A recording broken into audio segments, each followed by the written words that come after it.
Welcome, wakeful sleeper. I am your narrator for the thin hour, when rest feels almost safe. Listen closely, Mortimer told himself, because calm voices sometimes hide intentions. I asked for quiet stories once, and Birmingham answered. I was 27 when Serafina, my former professor, invited me to guest lecture for a week at a small community college in Alabama. The offer sounded harmless.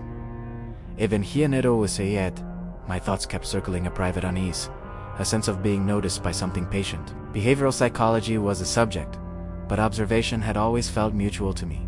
Lazarus lived nearby, an old roommate from Tennessee, preserved in memory like a photograph left too long in the dark. He spoke warmly on the phone. You can stay with me, he said. No need for hotels. His voice carried nostalgia, and beneath it a softness that made my stomach tighten. I remembered long nights of games and talk, promises spoken to the ceiling, futures imagined without consequence. Those memories whispered now, asking whether they had ever truly ended. The apartment sat near bright commerce that never slept, a place of constant hum and expectation. From the couch, thoughts drifted while a nature program murmured about predators and patience. I wondered why rest felt forbidden there, why silence felt crowded. Still awake? Lazarus asked later, amusement edging his words. Only when the night insists, I replied, hearing how thin my humor sounded. As we talked, my mind catalogued small dissonances. His pauses felt measured. His questions felt real. I told myself this was paranoia, the residue of teaching people about minds that fracture. Yet another voice persisted, calm and intimate. This is how experiments begin, he'd murmured. Consent first, comfort second. Hunger eventually entered the conversation, a mundane need dressed as invitation. The store nearby is always open, Lazarus said. The words lingered, heavy with implication. I smiled and agreed aloud, while inside I noted the hour, the isolation, the way the night seemed to listen. Sleep, I realized, was not the goal. Attention was. It waited with professional patience, like a lecturer observing students before revealing the syllabus. My thoughts softened, then sharpened, aware of being assessed. Somewhere, beyond kindness, a lesson prepared itself, and I sensed that waking would cost more than sleep. The night held my name gently, repeating it until it sounded like permission rather than warning, and that terrified me. The store had learned the sound of night. It recognized the hum of refrigeration units as breath, the fluorescent buzz as thought. At that hour, everything inside existed in suspension, neither open nor closed, neither watched nor abandoned. Those who entered late did so with the mistaken belief that nothing was paying attention. The first visits were unremarkable. That was the danger of them. The aisles were wide and empty, shelves full in a way that suggested abundance rather than comfort. The lights never dimmed, but they did not feel bright either, only persistent, like something refusing to sleep. Time softened there. Minutes lost their edges. Conversations drifted without urgency. The ritual repeated itself easily. Enter, wander, select, leave. Night after night, the pattern held. Repetition breeds familiarity, and familiarity breeds trust. Yet even in the early hours, the building carried a faint tension, as though something waited for permission. The freezers whispered in overlapping tones, not words exactly, but something adjacent to language. The silence between those whispers felt deliberate. Empty registers faced forward like patient listeners. Cameras remained fixed, unblinking, uninterested in movement yet intolerant of absence. On the later night, the air changed. It was not colder, though the sensation suggested cold. It was not quieter, though sound seemed reluctant to travel. The parking lot outside appeared sparsely occupied, vehicles arranged without pattern or intention, as if placed and forgotten. One vehicle, pale and featureless, rested farther away than the others. It did not appear new, nor damaged, nor old. It simply was. Those who noticed it felt the vague certainty that it had been there before, though memory refused to supply evidence. Inside, the store withheld its music. Aisles extended longer than expected. Shelves repeated brands with unsettling consistency, the same labels facing forward at precise angles. Movement felt discouraged, not forbidden, just unnecessary. Somewhere among the bread, a figure stood unmoving, not browsing, not searching, merely occupying space. Time slid past, without acknowledgement. When addressed, the figure did not respond, not from rudeness but from absence.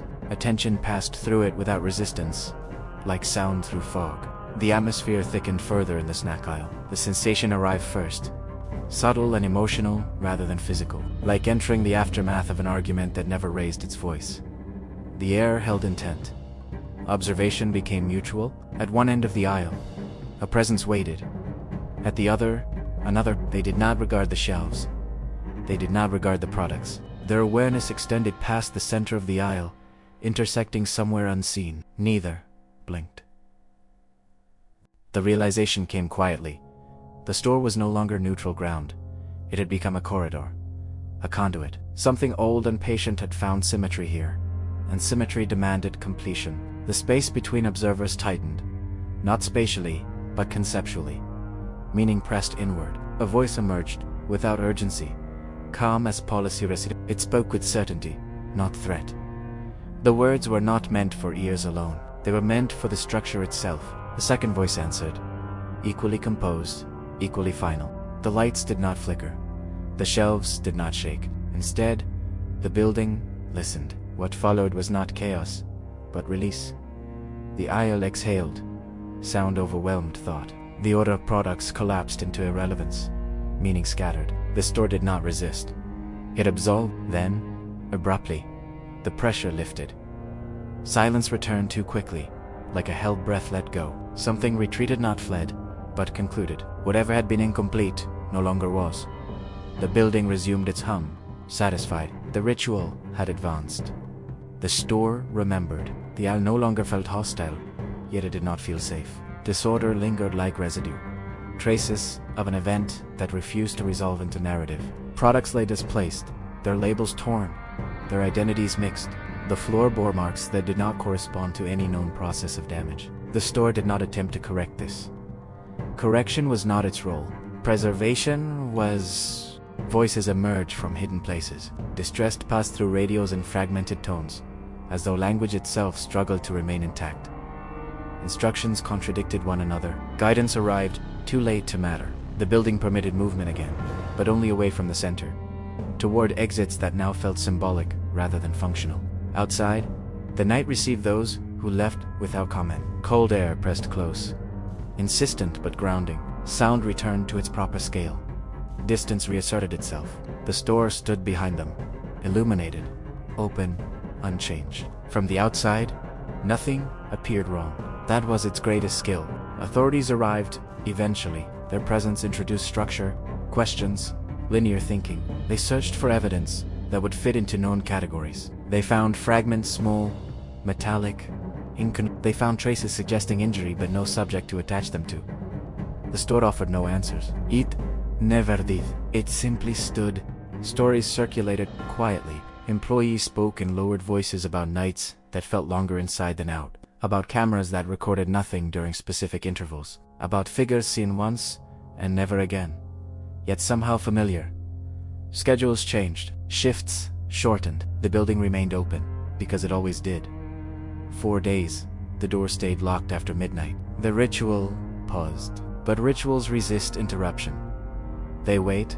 When the doors reopened, the shelves were restored, but something fundamental had shifted. The symmetry returned, tighter than before. The hum of refrigeration units deepened, aligning into a rhythm too steady to be accidental. The lights watched the floor more closely. The pale vehicle did not return, but its absence felt intentional, like a vacancy held in reserve.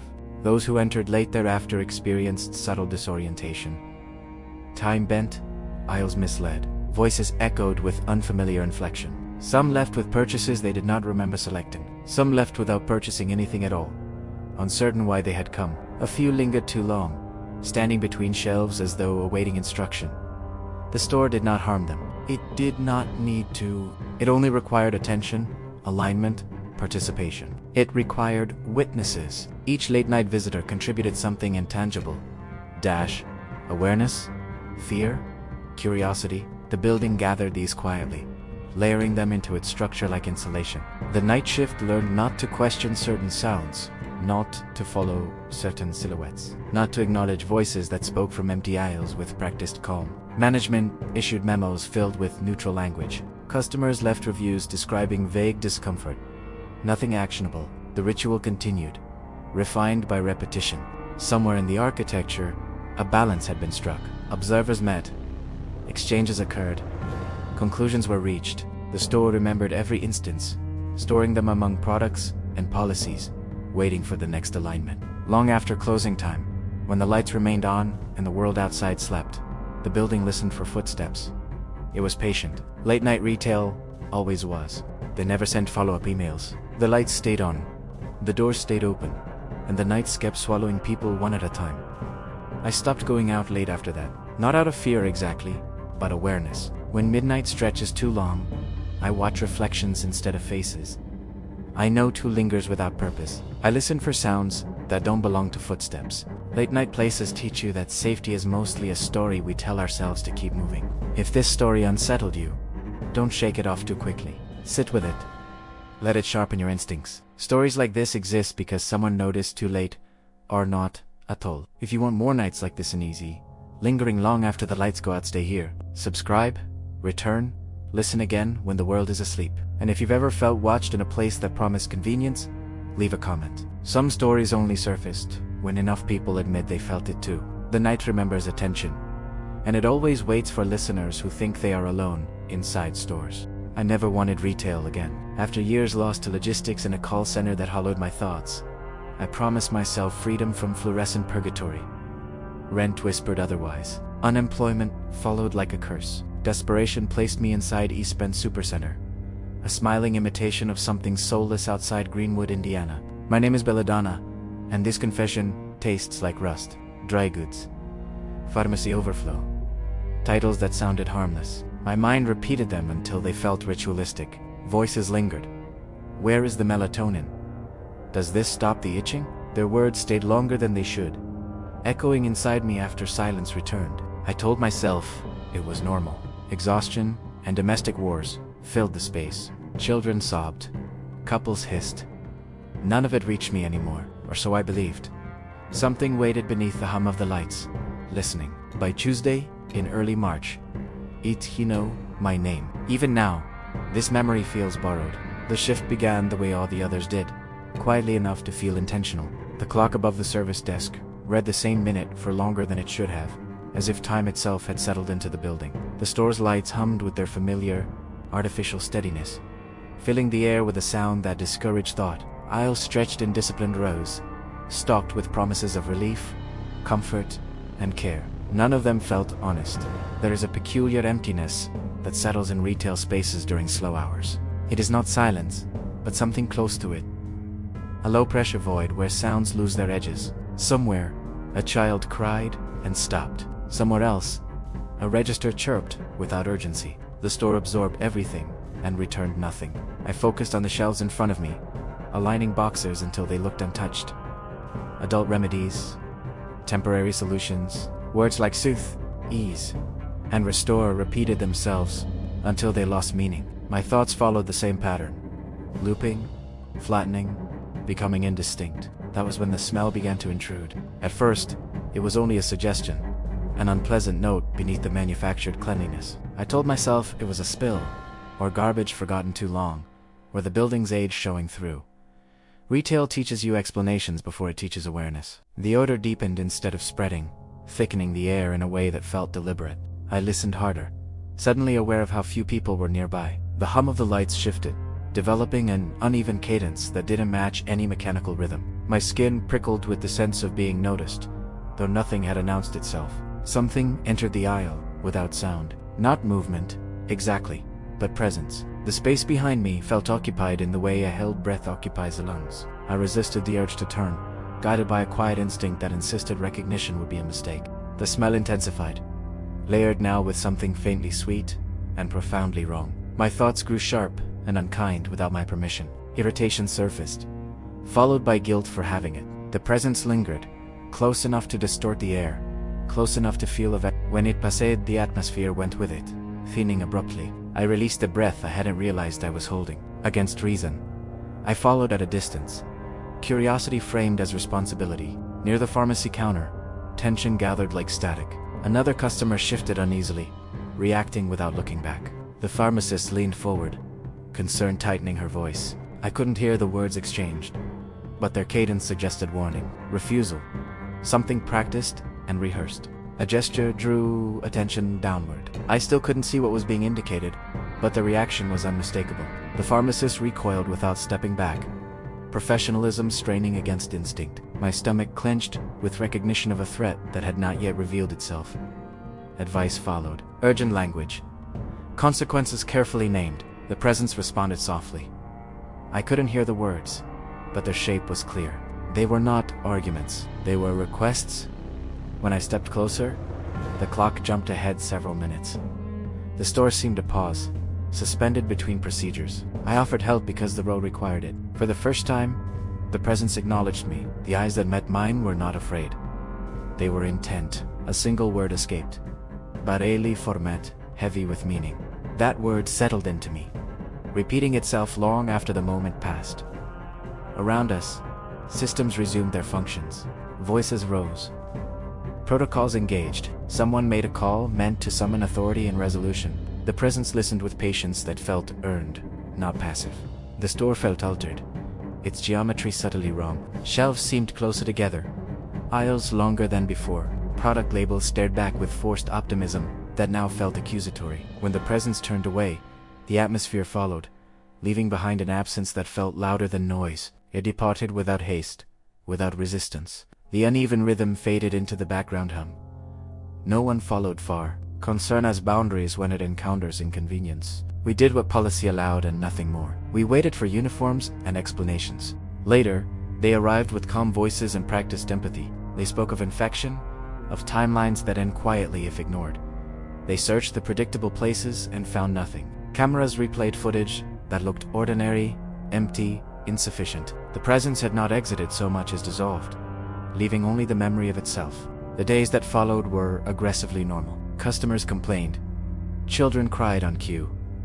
The lights hummed, but something had changed in how I listened. Beneath the familiar sounds, a second layer had emerged, a quieter rhythm that suggested attention. I noticed smells that didn't belong, faint and fleeting. I felt watched from angles that made no architectural sense. The store no longer felt neutral. It felt accommodating. At night, I searched for explanations, scrolling through articles that never mentioned us. I learned clinical words for decay and persistence, processes that continue without regard for witness. None of them fit. What I had encountered was not illness alone. It was intention wearing deterioration like a disguise. Occasionally, I sensed it again, not the same presence, but something related. A thinning between need and consumption, a suggestion that the store was not merely a location, but an invitation. I thought often about that word. Don't. Not a plea for help, not fear of consequence. A boundary, a request for not. The realization unsettled me more than any image could have. I still work the same shifts. I still align boxers meant to delay endings. I still breathe the artificial air. But now I understand that some processes arrive already committed to completion. They do not want rescue, they want permission. When the smell returns, faint but unmistakable, I do not follow. I look away. I let the system remain uninterrupted. Somewhere beneath the lights, something continues its work, patient and unseen. And I own a rule I never agreed to, but now obey without question. If that thought lingers with you, if the idea of someone fading so completely unsettles something deep in your chest, then don't look away yet. Stories like this don't end when the lights come on or the doors lock for the night. They stay. They follow you down quiet aisles and into ordinary moments that suddenly feel watched. Late-night retail horror isn't about monsters bursting into view. It's about the ones who slip past unnoticed, carrying decay, regret, and unfinished endings with them. If you want to hear more accounts like this, more whispered confessions pulled from places designed to feel safe and familiar, stay here. Listen closely. Let the unease settle instead of shaking it off, because the scariest stories aren't meant to comfort you. They're meant to remind you how thin the line is between being seen and being forgotten. And if you leave now, you might miss the next one. You might miss the moment when an ordinary space reveals what it's been hiding all along. Some smells return for a reason. Some stories want witnesses. I was 20 and employed at Walmart corporate when the shift began. I held no importance, merely Mortimer, a seasonal marketing temp in a summer internship scheme advertised to students. We were eager, half-trained, underpaid, convincing ourselves we stood near something greater. That season, the company announced an event combining training, team bonding, and public image. It was framed as proof that Walmart invested in its people, A promise that felt heavier each time it was repeated, on paper, during a summer meant to shape futures and loyalty. Everyone in the regional group was expected to attend. The expectation itself felt older than policy, like something inherited rather than announced. Attendance was described as mandatory, but the word carried an aftertaste, as though absence would be remembered. We were told we would travel from the Bentonville satellite office to a warehouse conference center near Jacksonville for a 3-day retreat. Training, alignment, culture. The phrasing felt rehearsed. 2 15-passenger vans were assigned. The division seemed arbitrary, yet it settled with the quiet certainty of a decision already made elsewhere. Morning gathered thickly in the corporate lot. The air pressed close, heavy with Arkansas's humidity and something less familiar, something watchful.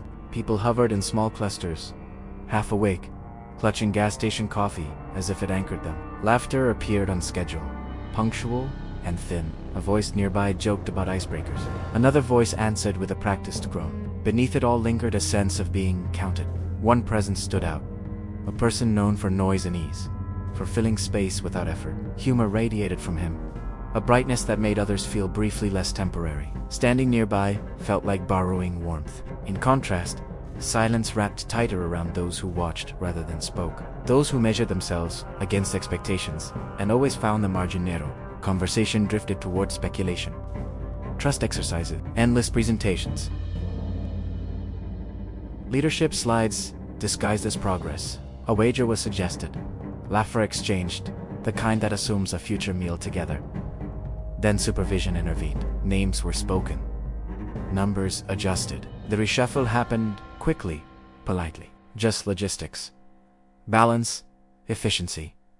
The explanation slid into place twice. A moment of confusion followed. A look passed between people who expected proximity and were denied it. Reassurance arrived immediately. Same rooms later. No real difference. The vans filled. Doors closed. The morning dissolved into movement. The road stretched long and monotonous. Fields blurred into woods. Signal faded. Music failed. Time softened. Late afternoon brought a small town stop, notable only for its scarcity. Fast food, fuel, a discount store. Normalcy performed its role well. Someone scattered fries for birds. Someone talked about fireworks, about later, about returning. Dusk arrived quietly. The road beyond cuts through absence itself. No lights, no margins, just blacktop, forest, and unseen water breathing beside it. The lead van continued ahead, the second followed. The hum of travel became hypnotic. Thoughts thinned, then a phone rang. The driver listened, said little. The van slowed. Stopped. Her voice trembled when she spoke. The words felt unreal as soon as they existed. There had been an accident. The other van crashed. Silence followed, dense and complete. Breath felt optional. Then motion returned. Urgent, uncontrolled. The road reversed itself. Speed erased thought. Miles collapsed. Red lights appeared ahead, multiplying, stacking into a glowing barrier. People stood outside their vehicles, pointing, crying, shaking their heads before questions were even asked. A warning was offered. It was ignored. What remained of the other van barely resembled a vehicle. Metal folded in on itself. Windows absent, personal belongings scattered like offerings. Survivors sat on the ground, stunned, bleeding, speaking to phones that could not possibly understand. Injuries registered without meaning. Someone screamed about glasses. Someone sobbed into nothing. And further away, where the road should have been empty, there was a shape that refused coherence. A body placed where it did not belong. Divided in a way the mind rejected. Recognition arrived before comprehension. Cruel and precise. The brightness that once filled rooms was gone, replaced by stillness and open eyes staring past the sky. Later, explanations would be given. Seatbelts, angles, probability. Another vehicle that never stopped. Witnesses repeating the same impossible detail. Movement where there should have been none. The insistence that he had tried to rise, that he had not known he was already gone. Police lights painted the night in fragments. Sirens blurred into memory, but something else lingered, quieter. A sense that the reshuffle had not been random, that the road had been listening, that whatever watched from the dark had made its selection long before the vans ever moved. The official account arrived weeks later, trimmed of excess, smoothed into language suitable for emails and briefings. Tragedy. Unavoidably counseling resources provided, names reduced to bullet points. The retreat was cancelled, then quietly rebranded, then never mentioned again. Yet something had followed everyone home. Something that resisted summary. Sleep became unreliable, not because of images alone, but because of patterns. Dreams returned to the road that had no shoulders, the forest that concealed more than swamps. In those dreams, the vans were always present, idling, waiting to be filled. The numbers never quite matched. Someone was always reassigned. At work, absences accumulated. Desks cleared without ceremony. Explanations were vague. Personal reasons, better opportunities. A few people whispered about seeing familiar faces in places they shouldn't be, reflections in dark monitors. Figures at the far end of hallways that vanished when acknowledged. No one filed reports. No one wanted language for it. The survivor who had driven the second van resigned first. She sent a final message that said only it wasn't finished. Others followed. Meetings grew smaller. The atmosphere tightened. Conversations stalled whenever the retreat was almost mentioned. Training materials referenced teamwork, trust, alignment. The words felt inverted now, like symbols turned upside down. Some began to notice anomalies in the scheduling system. Names appearing briefly on attendance lists, then disappearing. Calendar invites that corrected themselves. Room assignments that shifted overnight. IT blamed glitches. Management accepted that answer with visible relief. The idea that the system was correcting something unsettled them more than malfunction ever could. There were rumors, always framed as jokes, that the warehouse conference center had been built over drained wetlands, that accidents had occurred during construction, that the land did not forget pressure, only redistributed it. Those who laughed did so quickly, nervously, as if humor might close a door that had begun to open. One evening, long after most had gone home, a monitor flickered to life on its own. An internal slideshow advanced without input. Images of empty roads, of vans outlined in red, of seating charts with one position highlighted, then erased. A single line of text appeared, unbranded and unformatted, balance restored. The system logged no activity. From then on, the sense of being evaluated intensified, not by managers, but by something older. Something that understood groups as offerings and logistics as ritual. The company spoke often about investment, about people as assets. The language seemed to invite a listener that took metaphors literally. Those who remained felt it most during travel. Highways hummed differently.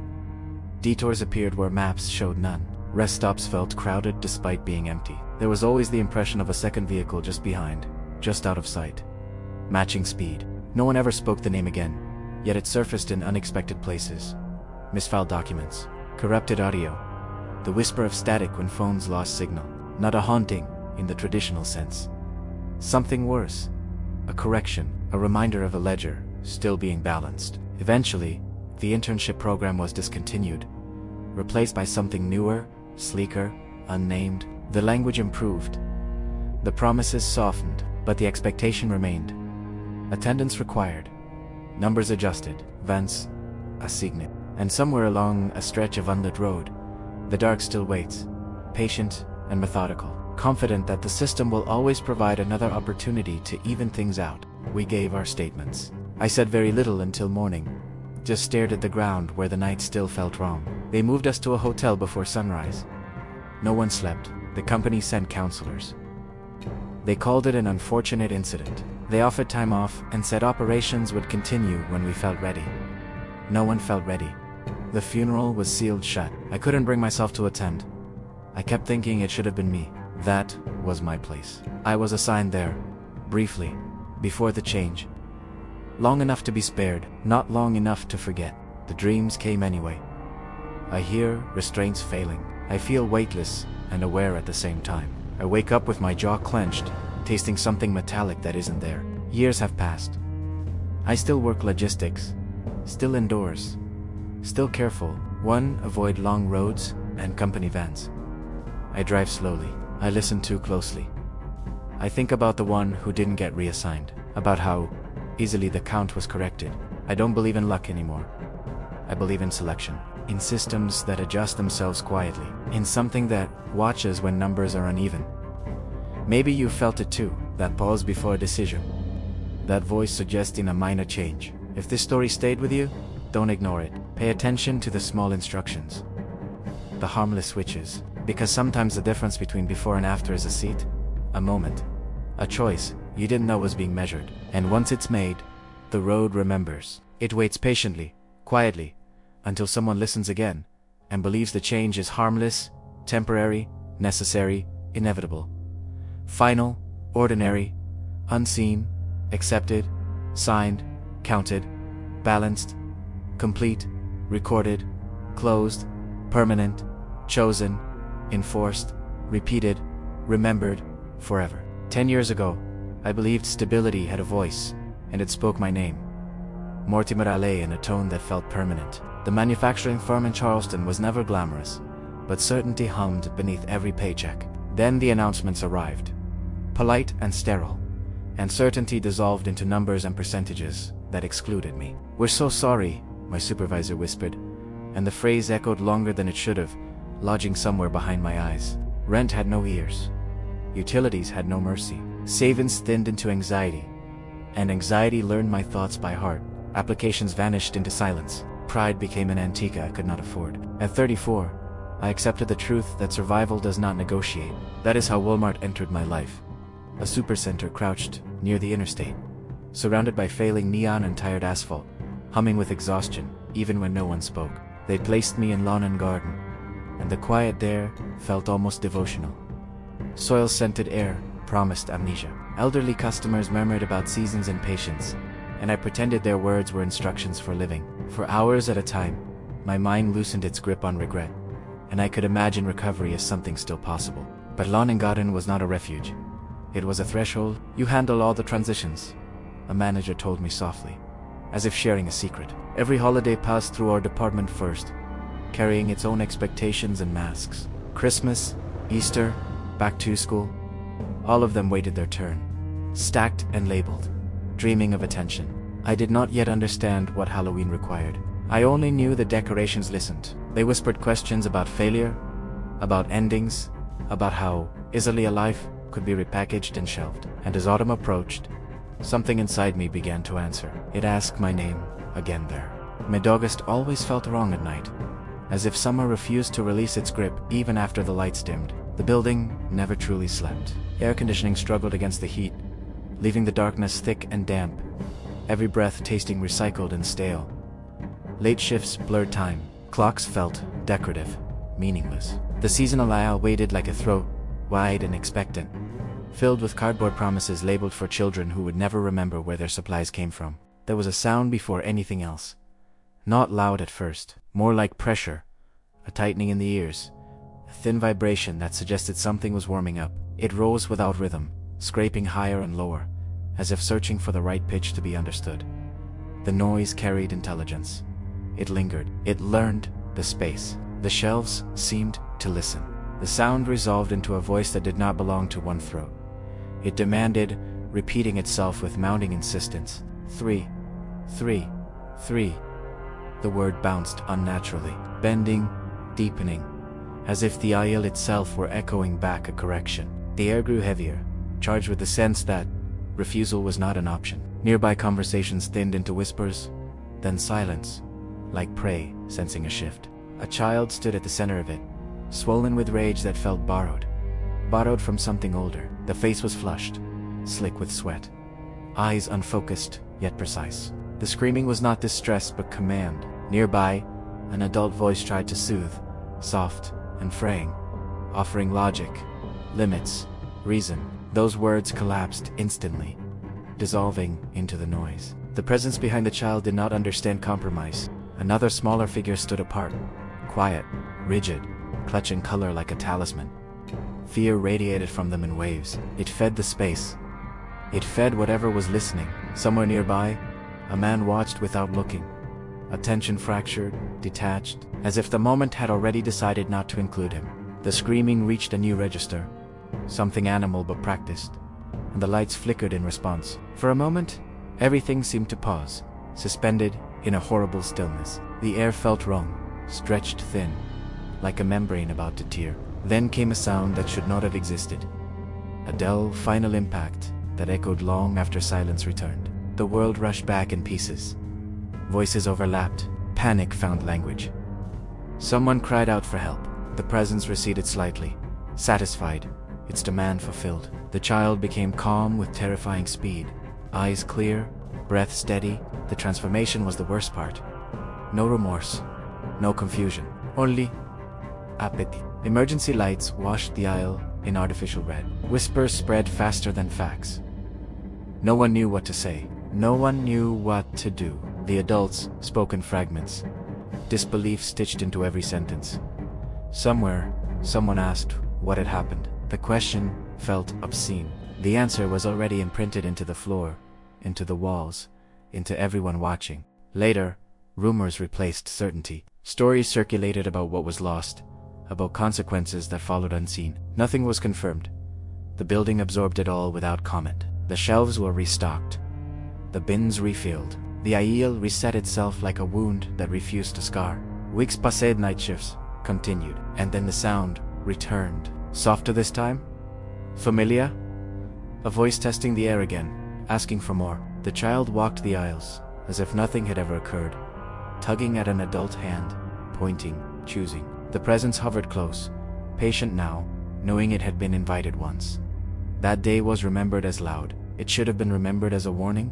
The real terror of the night was never loud. It didn't announce itself or demand attention. It settled in slowly, quietly, the way darkness fills a room once the lights are cut. Late night hours strip places down to their truth. You begin to notice how people unravel when they think no one is watching. Voices lower, tempers sharpen, eyes linger too long. You see exhaustion curdle into cruelty. You see desperation where familiar faces. You witness strangers talk to each other like prey or obstacles, not human beings. Every aisle becomes a corridor of unspoken hunger. You learn that midnight attracts the broken and the unseen. People wander in bleeding, shaking, muttering two things that are not there. Some arrive searching for comfort. Others arrive because the night told them to. You hear whispers that don't belong to anyone nearby. You feel watched from places that should be empty. The building remembers every scream, every collapse, every silent bargain made under flickering lights. It doesn't forget. It waits. Those who work through the night absorb it all. Every tense exchange, every quiet emergency, every time someone breaks down in front of you and expects you to hold them together. You take it home, even when you swear you won't. It seeps into your sleep. It shows up in reflections. It teaches you to stay alert, to listen for sounds that don't make sense, to expect something to go wrong because eventually it always does. People joke about late night places. They make them into stories, punchlines, memes. They think the fear is exaggerated. They don't understand that the night peels people open. It reveals what's been hiding underneath stress, poverty, loneliness, and grief. Some survive it, some disappear into it, and some leave parts of themselves behind without realizing it. If you've ever worked late, driven home at dawn, or felt that unsettling sense that something followed you out of a brightly lit building into the dark, then you already know. The night doesn't end when the doors close. It lingers, and if this story felt familiar, if it crawled under your skin instead of startling you, then there are more waiting. Stay here. Listen carefully. The next story is already awake. Once you notice it, you cannot unsee it, cannot unhear it, and cannot pretend the darkness ever truly lets you go after the night claims you completely. I never understood when employment became endurance rather than routine. Perhaps it revealed itself the first evening my thoughts framed the store as a place of attrition. Perhaps it whispered when concealment felt safer than visibility. My name is Belladonna Graves, 23 years measured in apprehension. Assigned to a supermarket in the town of Ashwood Pines, Georgia. Proximity to my sister Serafina, newly burdened with twins, justified everything I accepted. The store's offer arrived before alternatives, and optimism disguised itself as practicality. Wages felt negligible, schedules felt unstable. I reassured myself with the familiar lie. It cannot be that terrible. Over time, the market acquired a personality. Electronic chimes resembled warnings. The overhead melodies radiated forced benevolence. Certain patrons lingered without purpose, their attention resting uncomfortably on youth. Their comments arrived disguised as humor, yet every syllable carried appraisal. Management called them regulars, as if repetition softened intent. Among them existed a figure named Mortimer. Everyone acknowledged him. His presence suggested permanence, an expectation of tolerance. Companions sometimes accompanied him, a chorus of approval that reframed discomfort as misunderstanding. Objections inspired laughter, as though boundaries constituted entertainment. I told myself awareness equaled control. I told myself silence equaled professionalism. The uniform and badge already announced my vulnerability. Additional distinction felt dangerous. Mortimer's voice appeared early, always familiar, always to certain. "You're here again," it said, not as observation, but as claim. Each word implied inventory, as if I belonged on a shelf awaiting inspection. I began measuring shifts, not by hours, but by proximity to that recognition. Fear never shouted. It settled patiently, confident in being noticed eventually, confident that resistance would sound irrational. In Ashwood Pines, dread learned my name before I learned its depth. That understanding became the true cost, paid internally, nightly, endlessly, without witnesses present forever. The night carried a residue that never fully dispersed, a heaviness that seemed to cling to closed stores and unlit corners. Late hours always felt like an afterthought, as though the world itself had stepped away and left something else behind to watch. Silence was never empty then. It pressed inward, filled with the low awareness that something unseen had noticed the stillness and claimed it. There was a sense, difficult to articulate, that attention lingered where it should not. It was not the feeling of being followed, but of being remembered. The fluorescent glow inside the building never reached the edges of that awareness. Beyond it, the dark felt deliberate. Every reflection carried the impression of something misaligned, a presence slightly out of phase with reality, waiting for recognition rather than invitation. Supervisors spoke in reassurances that sounded rehearsed, their voices carrying fatigue rather than authority. Concerns were acknowledged without being absorbed, dismissed with practiced neutrality. Rules existed, but they bend under pressure, reshaped by convenience and habit. The late hours belonged to patterns no one wanted to interrupt. When boundaries were mentioned, they were reframed as inconveniences, obstacles to keeping things running smoothly. The unease deepened gradually, becoming routine enough to doubt. Doubt worked efficiently, eroding certainty until instincts felt irrational. Awareness transformed into silence became a form of compliance. There was comfort offered in normalcy, the suggestion that nothing was truly wrong, only misunderstood. The mind learned to negotiate with fear, offering excuses in exchange for temporary doubt. At night, certain spaces seemed to remember those negotiations. Aisles felt longer, corners felt observant, objects appeared misplaced in ways too subtle to name, as though they had shifted positions while unobserved. Sound carried strangely, reverberating with a delay that suggested distance where none existed. Time itself felt distorted, minutes stretching unevenly, refusing consistency. The area outside the building existed in a separate register of darkness, insulated from the main road, partially concealed, claimed by shadow. It was a place that did not feel abandoned so much as reserved. The air there carried an expectation, thick with the impression that something was rehearsing patience. Breathing felt louder. Thoughts grew intrusive, circling the same awareness. This space is not neutral. The moment of realization arrived without spectacle. Not an attack, not a sudden terror, but the unmistakable understanding that the presence had always been there. Hands were never required for restraint. The force at work operated through pressure, through proximity, through the collapse of personal space into something unrecognizable. Panic was internal, blooming silently, accompanied by the certainty that resistance was anticipated. Voices fractured the moment afterward, distant and misaligned, as though heard through water. Authority arrived too late to matter, their concern procedural rather than curious. The explanation offered never fit the experience. Words like incident and misunderstanding floated uselessly over something far older and less definable. The truth resisted translation, settling instead into the body as memory. Later, alone, the mind replayed fragments that refused sequence. The night had not ended when the lights came back on. It had simply withdrawn, confident it would be encountered again. Late hours would return. Quiet would settle. The space would wait. Some horrors did not pursue. They endured, embedded in the unnoticed gaps of routine, certain that eventually, someone would stand alone long enough to be remembered again.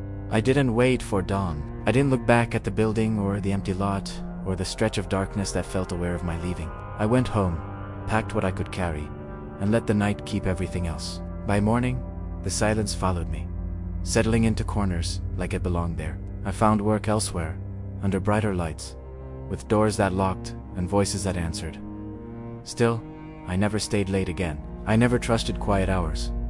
I don't know what became of that place. I don't want to. What lingers isn't a person or a moment, but the understanding of how Izali routine becomes dangerous when no one is watching.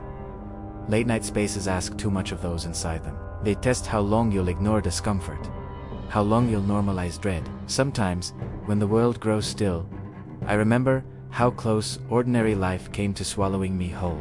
These hours aren't harmless. They're patient. The next time you pass a lit building after midnight, pause. Ask yourself what the dark demands from them. Always, quietly. I only wanted the idea of home. The thought kept repeating inside my skull, a lullaby turning sour. The day had stacked itself into my shoulders like wet stone, and the week whispered that rest was a lie. In my head, I told myself, one more errand, Mortimer, then silence. The name felt borrowed, like it belonged to someone already buried. Clayhalook, Kentucky existed in my thoughts as a bruise on the map, a place where night never finished swallowing the light. The Walmart there stayed awake forever, an eye that refused to blink. Everyone knew it, even if no one admitted knowing. It's only a store. Seraphine's voice echoed in memory, soft and doubtful. I answered her without sound, wondering why dread tasted like pennies. The parking lot, the gas station, the pawn shop were impressions, not movements, frozen in my mind like a bad omen diagram. Fluorescent hum pressed against my thoughts, promising safety while suggesting confession. I imagined aisles listening, freezers remembering names, and cameras judging souls. Milk, litter, dinner, I recited internally, a prayer stripped of faith. Lazarus would have laughed at the list, would have said, survival always begins small. Something about that place felt expectant. Not hungry, not angry, just patient. Belladonna's warning surfaced, uninvited. Some doors don't need opening to let you in. I felt seen without eyes, catalogued without hands. The thought of rest grew distant, replaced by the certainty that the store already knew me, and that it had been waiting long before I arrived. Time blurred into a single, oppressive present. My thoughts circled guilt, fatigue, and a nameless summons. You belong here, a chorus suggested, nowhere and everywhere. I questioned nothing, because questioning felt louder than surrender, and the night preferred quiet minds. That realization sealed my unease. The store had learned my habits long before I realized I had any. Late nights, the hour when aisles emptied, and the building seemed to breathe without witnesses. The air always felt thinner then, as if something had been taken out and not replaced. I told myself it was convenience, routine, nothing more. Still, the thought persisted that the place remembered me, that it expected me, that absence would have been more suspicious than arrival. The lot existed in a state of neglect that felt intentional. Objects meant for movement stood abandoned, frozen where purpose had been forgotten. Light hummed overhead, not illuminating so much as observing. Cold pressed close without touching, a damp suggestion that clung to thought rather than skin. The idea formed uninvited. 10 minutes, no wandering, no distractions. A promise made to something unseen, not to myself. Inside, silence wasn't empty. It was layered. Somewhere, a mechanical murmur repeated endlessly, like a ritual with no participants. Another sound drifted from farther away, circular and patient, smoothing the floor into something reflective enough to watch back. A familiar figure at the entrance acknowledged me with a look that implied recognition without curiosity, as though I had already been counted. A remark about burning time was offered. Casual, practiced, I answered automatically, wondering when that exchange had become mandatory. I moved through the space efficiently, aware of how sound behaved differently when no one was meant to hear it. Shelves seemed closer together than memory allowed. The essentials felt less like purchases and more like proof, evidence that I could still perform ordinary tasks. Numbers appeared on a screen, unremarkable, yet final, as if a tally had been completed. Leaving felt less like an exit and more like permission being revoked. Outside again, the emptiness had deepened. The air carried weight now, the kind that precedes something inevitable but undefined. Clear skies offered no comfort. The sensation followed me, that I had stayed too long, or not long enough. As I prepared to leave, another presence asserted itself abruptly, violating the unspoken rules of direction and order. A vehicle appeared where there should have been none, stopping with intent rather than error. I became aware of being evaluated, not watched, not observed, but assessed, as if value were being determined. Faces remained indistinct, details irrelevant, yet attention pressed hard enough to leave an impression. No lights, no identifiers, nothing that suggested consequence. A grin surfaced briefly, not as expression but as signal. Then the presence withdrew, vanishing with unsettling speed, leaving behind the certainty that the encounter was incomplete.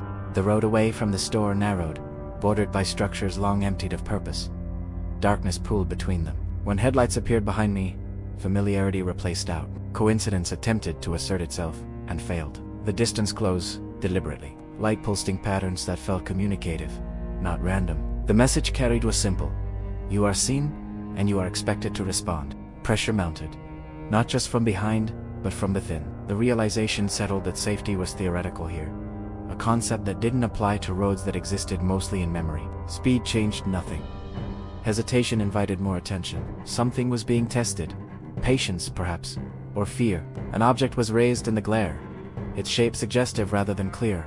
Enough to shift thought from confusion to instinct. I refused to be led to a place that knew my name.